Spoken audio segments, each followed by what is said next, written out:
L.W.D. Laurence, The Master Key.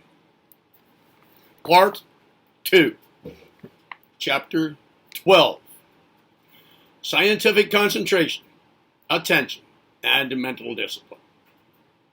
Introduction to Part 2. Attention is the great puzzle of psychology and mental science. And very few of so-called authorities can say what it really is. Like the term consciousness, it cannot be defined by some, while with others its meaning can only be indicated. Psychologists usually distinguish two kinds of attention. First, spontaneous or non-voluntary attention, as when something forces itself upon our notice. And second, voluntary or conative attention. Now, it is this conative attention, the striving after a definite end, which demands concentration. Concentration is therefore attention with a definite aim. It involves, first, volition, willpower, both before and during the attention process. Second, self-control, that is, the power to keep the body still during the attention process. Third, thought control, that is, the power to exclude all thoughts that have no bearing upon the phenomenon or subject matter to which you are attending. Fourth, the power to feel or create interest in the object of attention. Concentration may be said, therefore, to be a particular attitude of mind, popularly termed the attentive attitude, directed towards some conscious end. The scientific treatment of any subject should be of such a nature that it teaches us to observe accurately, to analyze and classify its facts. It must also be explanatory. This standard, so far as it is possible in a system designed for popular use, is upheld in this work.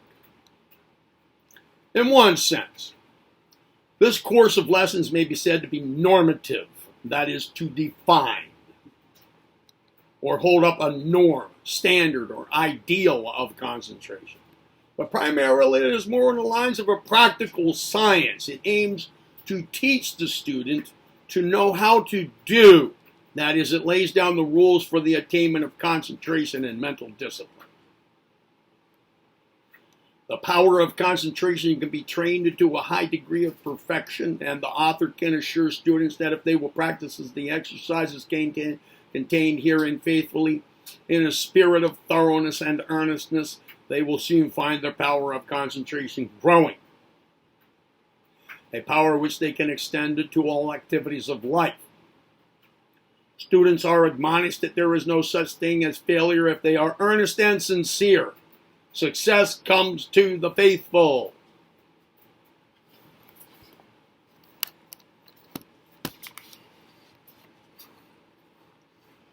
The student is reminded to study carefully the lessons in Part 3.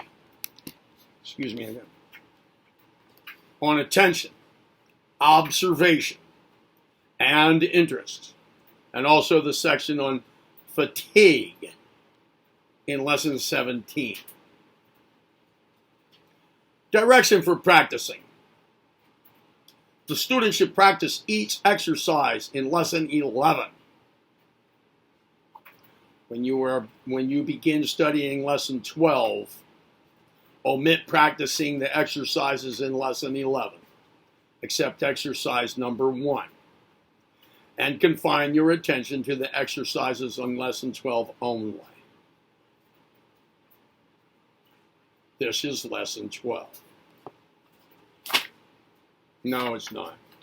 This is Chapter 12, excuse me. Lesson 12 is forthcoming.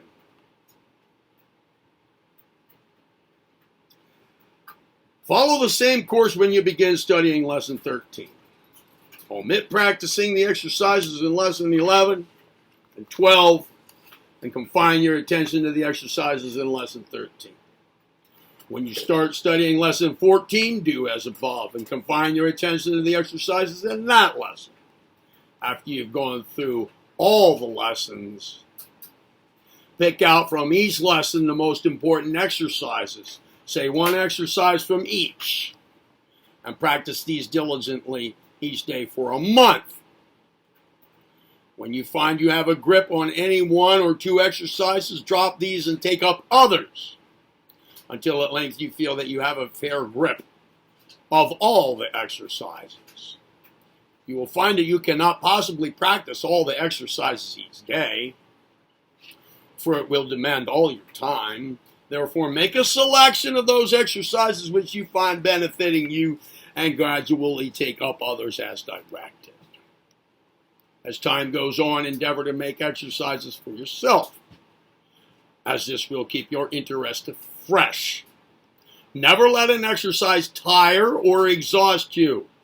Let it alone for a time and take up one more congenial to you. Remember, in all your exercising, there must be no strain or tension of mind. Go about everything calmly and quietly. See that your breathing is natural and never attempt to hurry results. Concentration can only be acquired gradually by faithful practice. Like every other study, it must proceed step by step. When you feel an exercise tiring you, drop it and take up another. Do not attempt it too much at first. Practice each exercise per day for a few minutes only. Do not practice when your mind is on other matters. No good concentrative work is done then. You will find that the better your health, the better you will concentrate. Therefore, guard well your health. Do not let difficulties discourage you. If you are in earnest, you will overcome them in time. The most difficult stage in concentration, just as in most studies, is the elementary. After it is passed and a measure of control obtained, you will find concentration one of the most natural things in the world to you. Persevere then, conquer all difficulties, and you will say in the end, it has been well worth the while. L.W. de Laurence, The Master Key.